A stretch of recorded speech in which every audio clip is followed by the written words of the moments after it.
गर्गः पुरोहितो राजन् यदूनां सुमहतपाः ब्रजं जगां नन्दस्य वसुदेव प्रणोदिता। यहाँ पर गर्ग महात्मा थे।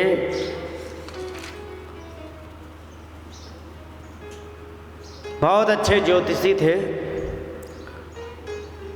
वसुदेव जी ने सोचा मेरे बच्चे 1-1 साल के हो गए हैं, इनका नामकरण संस्कार हो जाना चाहिए। उन्होंने जाकर के गर्ग महात्मा से निवेदन किया, भगवान चले जाओ। तो वे गर्ग महात्मा ब्रजम जगाम, ब्रज के लिए निकले।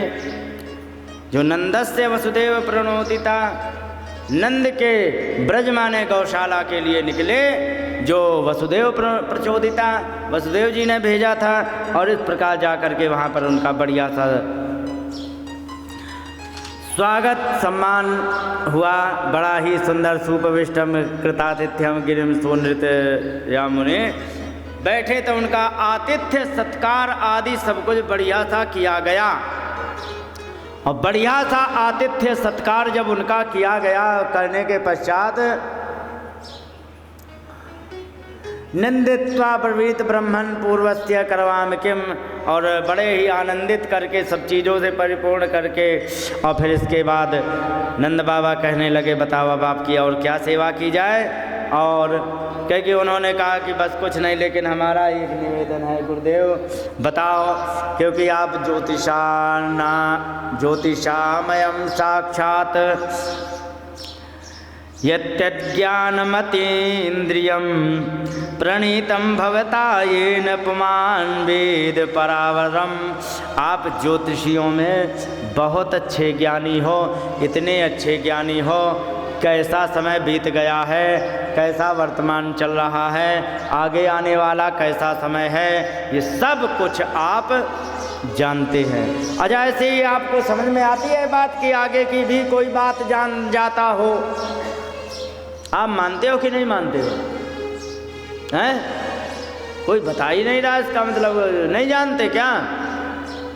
जानते हो? हाँ, विश्वास है कि आगे की बात जान जाते। सच बात है, हमें 2019 में ही पता था क्या कि 2020 में कोरोना आने वाला है, पता था हमें। अब आगे की भविष्यवाणी और सुन लो तो गया। हाँ, अब 2024 से लेकर 2029 तक 5 साल लगातार समस्याओं से घिरी हुई पृथ्वी रहेगी। ठीक है, कहीं देख लो कोई किसी से लड़ रहा है, देशों में युद्ध होता ना, कोई किसी देश से युद्ध कर रहा है, कोई किसी देश से युद्ध कर रहा है, और ये प्रारंभ हो चुका है। छोटी सी बात पर लड़ाई हो जाती थी, भयंकर रूप। देख लो, इसी बात का सबसे बड़ा उदाहरण जरा सा था, गाजा इजराइल पर हमला कर दिया, उसको ठोक पीट के ठीक करने के चक्कर में इजराइल के साथ साथ पाकिस्तान, ईरान, और ईरान और इजराइल ये सब कुछ आपस में लड़ना शुरू हो चुके हैं। न्यूज़ देखते हो तो जानते होंगे। और सुनो, ये आग अब शांत होने वाली नहीं है, और एक ऑलरेडी 2.5 साल से लगातार चल रहा है यूक्रेन और रसिया का, वो तो चल ही रहा है। और अब ये लड़ाइयाँ कम नहीं होने वाली हैं। ठीक है, लड़ाइयाँ बढ़ती रहेंगी। एक को शांत करेंगे, एक जगह की आग को बुझाएंगे, 4 नई जगह लग चुकी होगी। ये सिस्टम चलेगा। और सुनो, अगर जो युद्ध शांत हो गया तो बीमारी 2027 में आने की संभावना है। समझ गए? तो 25 थोड़ा ठीक, 24 तो ठीक ठाक निकल जाएगा, 25 कुछ और तेजी पकड़ेगा, 26 और भयंकर होगा, 27 खूब तेजी से युद्ध चलेगा, 28 में एक्सट्रीम लेवल पर पहुंच जाएगा, और 29 में डाउनफॉल होगा, 30 में जाके नॉर्मल होगा। इसी में भारत को भी आना है लाइन में। इस पर भी 2-4 आंखें लगाए बैठे हैं पाकिस्तान और चीन, है ना।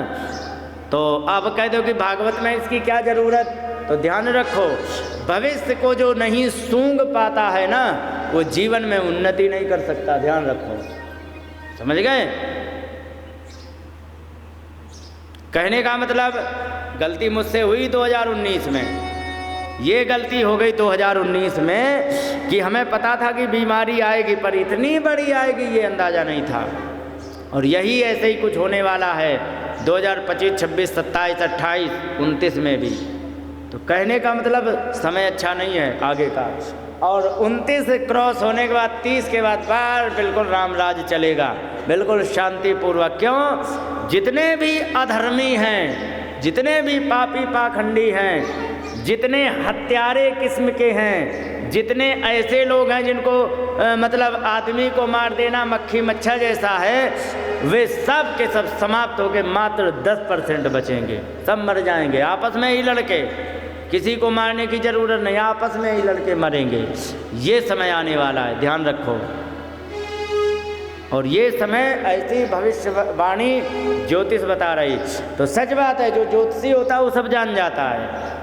ज्योतिष में बहुत सी चीज़ें आती हैं। एक तो ग्रह नक्षत्र देख करके, एक सामुद्रिक शास्त्र होता है जो हाथ देख करके, एक और होता है जो मैंने पहले ही दिन चर्चा करी थी, सामने वाला 5 फुट दूर खड़ा हो जाए व्यक्ति, तो उसको देख करके उसके पूरे जीवन चरित्र को बताया जा सकता है बड़े आसानी से। इसका भी स्कंद पुराण में वर्णन है। तो ये सारी चीज़ें भविष्य में होने वाली आशंकाओं को भांप लेता है, सूंघ लेता है, समझ गए? तो उसी हिसाब से अपनी तैयारी करता है। उसे तो नहीं टाला जा सकता, लेकिन तैयारी उस हिसाब से करता है। तो ये चीज़ें हैं। तो ज्योतिषी जो होगा वो वास्तव में अब क्या चल रहा, आगे क्या होने वाला है, पीछे क्या बीत गया, सब जान जाता है। और यही बात लिखा है कि पुमान वेद परावरम, मनुष्य सब जान जाता है कि आगे क्या होने वाला है, क्या बीत चुका है। और इस प्रकार से तुम ही ब्रह्म विदाम श्रेष्ठ संस्कारान कर तुम अर्हते। हे ब्रह्म विदाम माने वेद, ब्रह्म माने होता है वेद, ठीक है? ब्रह्म माने वेद होता है। आप वेद के सबसे बढ़िया ज्ञाता हो, तो आप हमारे बच्चों का संस्कार कर दो। ये बच्चों ने अच्छा, ओ लाला मशीन से दूर रहो और मच्छी बाजार मत लगाओ, ठीक है? हाँ। बाल अनयो नाम जन्मना ब्राह्मणो गुरु, इन दोनों का बच्चों का संस्कार कर दो। गर्गाचार्य जी ने कहा, एक बात बताओ नंद बाबा, बताओ गुरुदेव, काहे को तुम बैठे खड़े आफत बुला रहे हो? हमें ये नहीं समझ में आ रहा तुम्हें कैसी आफत? अरे कहेगी तुम्हें पता नहीं है क्या? कहेगी क्या? अरे कंसा पापमती सख्यम तव चानुक दुंदुभे, कंस तो वैसे ही बड़े ही पापी बुद्धि का है, और ये भी जानता है कि तुम्हारी और वसुदेव की मित्रता है, ये भी जानता है। ऊपर से एक नई समस्या कि देवक्याष्टमो गर्भो न स्त्रीम भवितुमर्हसि, तुम्हारी मित्रता है वसुदेव से, ये भी जानता है। और उसे ये भी पता था कि देवकी का 8वां गर्भ कन्या के रूप में नहीं आ सकती थी। 2 डाउटफुल हो गए मामला। और उसमें भी सुनो, कहाँ गया? उसमें भी अगर जो हम इति संचित तच्छुत्वा देवक्या दारिका वचा, और ऐसा चिंतन करके, और वहाँ पर जो देवक्या दारिका वचा माने देवकी की वो जो कन्या जो देवी बन गई थी, उसके वचनों को और याद कर लो। तो क्या कहा था उसने कि तुम्हें मारने वाला कहीं जन्म ले चुका है। सारे मामले संदिग्ध हो गए कि नहीं? संदिग्ध होने के साथ साथ केवल एक चीज़ की कमी है, क्या? कड़ियाँ जोड़ने की, है कि नहीं? जो कि चैन बन जाए। और जैसे ही चैन बन जाए तो तुम्हें तुरंत पता लग जाएगा कि वास्तव में हत्यारा कौन है, कंस को मारने वाला कौन है। और तुम पूरी कड़ियों को जोड़ करके बता रहे हो कंस को, बताओ तुम्हें समस्या बनेगी कि नहीं? अपिहंता गता तर्हि तन्नो नयो भवेत। और इस प्रकार से जब उन्हें सब पता है तो मैं तुम्हारे यहाँ का आऊँगा, क्योंकि उन्होंने पहले ही कह दिया था कि यदुनाम हम आचार्य ख्याता इति भुवि सर्वथा, क्योंकि मैं यदुकुल का आचार्य हूँ ये पूरा संसार जानता है।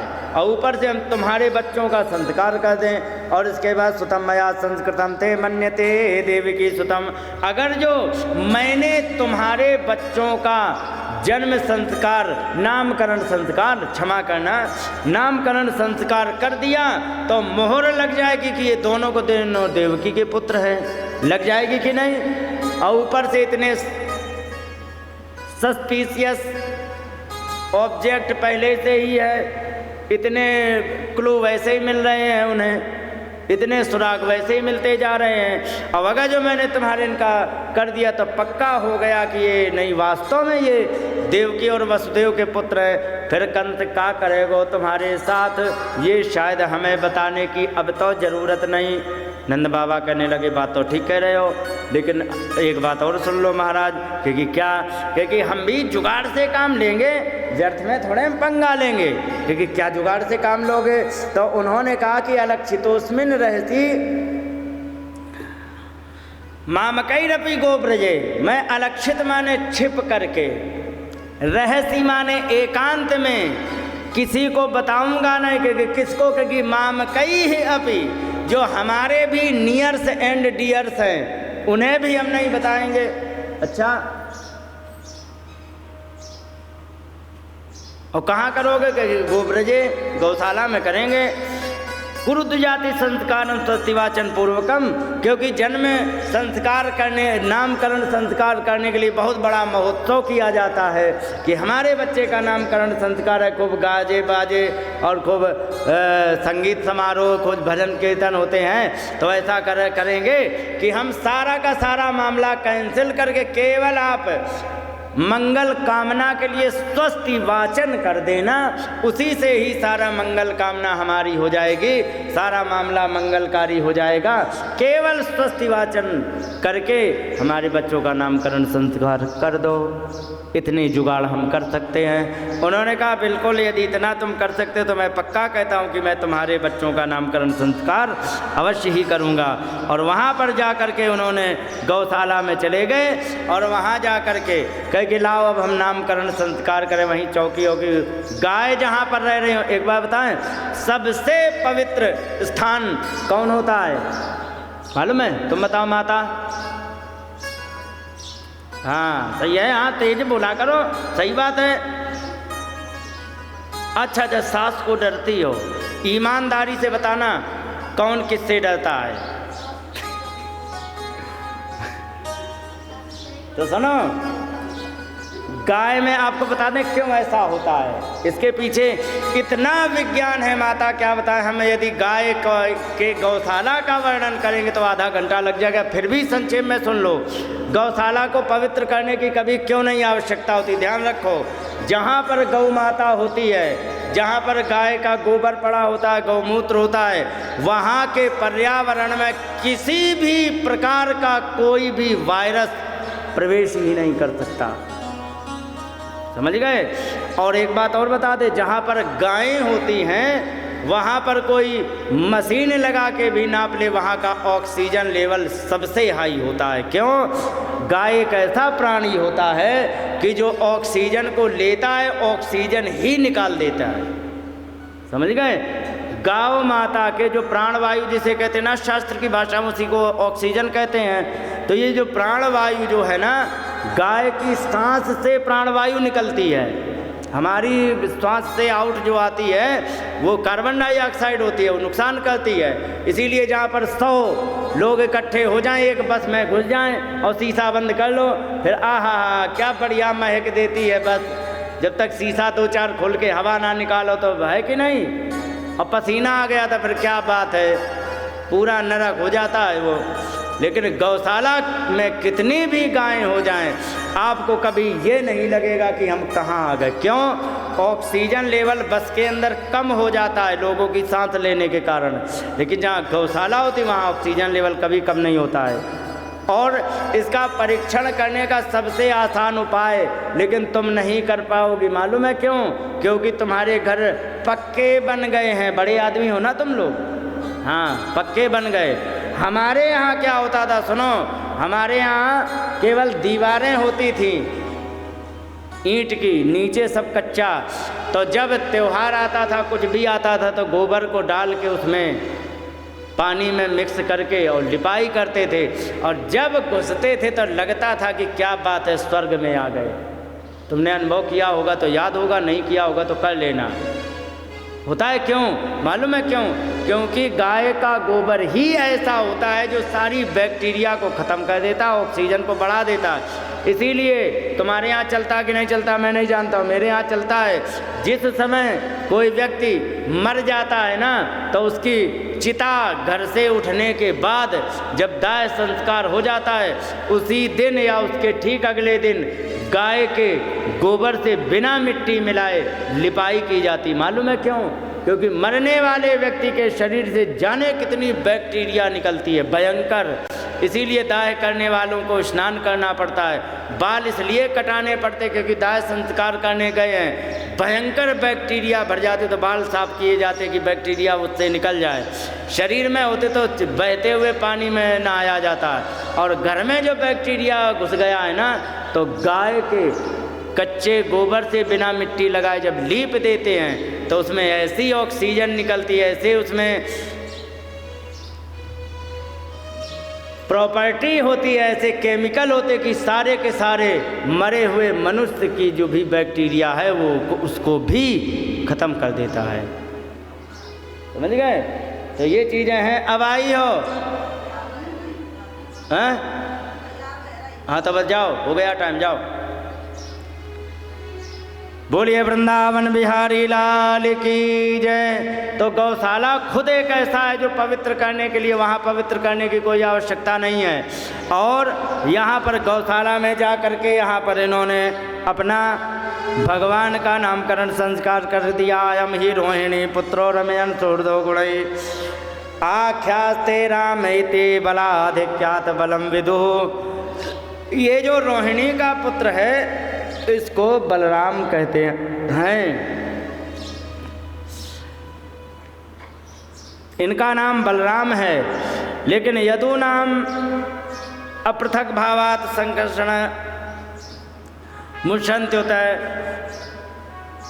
इनको संकर्षित करके लाया गया है, इसलिए इनको संकर्षण भी कहेंगे। इनका नाम है राम, लेकिन बल अधिक होने के कारण इनको बलराम कहेंगे।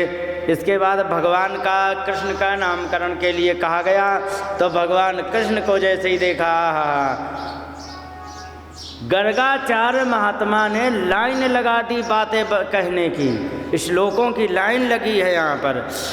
यहाँ पर लगातार उन्होंने बताया, कहने लगे कि आसन वर्णत्रयो यस्य गृह्यत नुयुगम तनु शुक्लो रक्था तथा पीता इदानीम कृष्णं ताम गतः। कहने लगे कि ये अलग अलग युगों में अलग अलग रंग को धारण करते हैं। किसी युग में गोरे हो जाते हैं, किसी युग में लाल हो जाते परशुराम की तरह, कभी ये, लेकिन इस समय ये कृष्णताम गतः, इस समय ये कृष्ण बन माने सांवले रूप में आए हैं। और इसके बाद यहाँ पर कहा है कि प्रागयम वसुदेवस्य क्वचिज्जाता तवात्मजः वासुदेव इति श्रीमान अभिज्ञा संप्रपक्षते। कहने लगे कि पहले कभी ये वसुदेव जी के यहाँ जन्म लिए थे, इसीलिए इनको नाम वासुदेव कहा गया है। और बहुनि सन्ति नामानि रूपाणि च सुतस्यते। इनके नामों की कोई गिनती नहीं है और इनके रूप की भी कोई गिनती नहीं है। तान का गुण कर्मानुरूपाणि तान्य हम वेद नो जना। इनके गुण कर्म के अनुरूप अलग अलग नाम होंगे, इनको मैं जानता हूँ, लोग नहीं जानते हैं। और इसी बात को राम जी के ही भी नाम में, जो राम जी के नाम में बात कही गई वो जैसी की तैसी यहाँ पर वही बात कही गई। राम जी के नाम में कहा गया है, इनके नाम अनेक रूपा।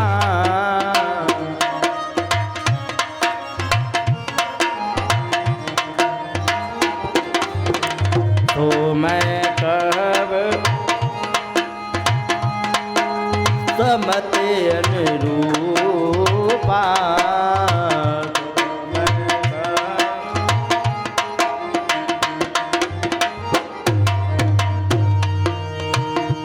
बोलिए गोविंद भगवान की जय। चलो। जो आनंद सिंधु सुख राशि, जो आनंद सिंधु सुख राशि, करते त्रैलोक सुपासी, तुलसी करते त्रैलोक सुपासी, तो सुख धाम राम नामा।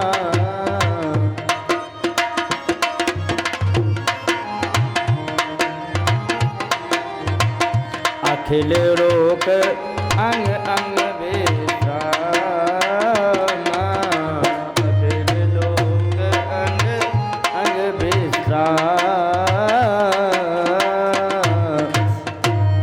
यहाँ पर कहने लगे कि बहु निसंति नामानि, वही बात कही इनके नाम अनेक अनूपा, मैं नृप कहब समति अनुरूपा।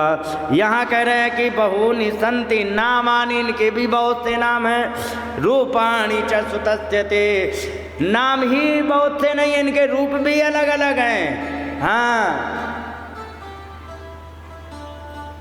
कभी कृष्ण बन के बंसी बजाते हैं, कभी ग्वाल बालों के साथ जाकर के कुश्ती लड़ते तो हार जाते हैं, पिट के आ जाते हैं, और वही जाते हैं कंस के हाथ उठा के पटक पटक के सल तो सल जैसे को ठिकाने लगा देते हैं। इनके रूप कर और नामों का कोई पता नहीं है। और इसके बाद यहाँ पर कहा गया है गुण कर्मानुरूपाणी, जैसे जैसे गुण कर्म करते चले जाएंगे तो नाम अलग अलग नए नए भी इनके ऐड होते चले जाएंगे।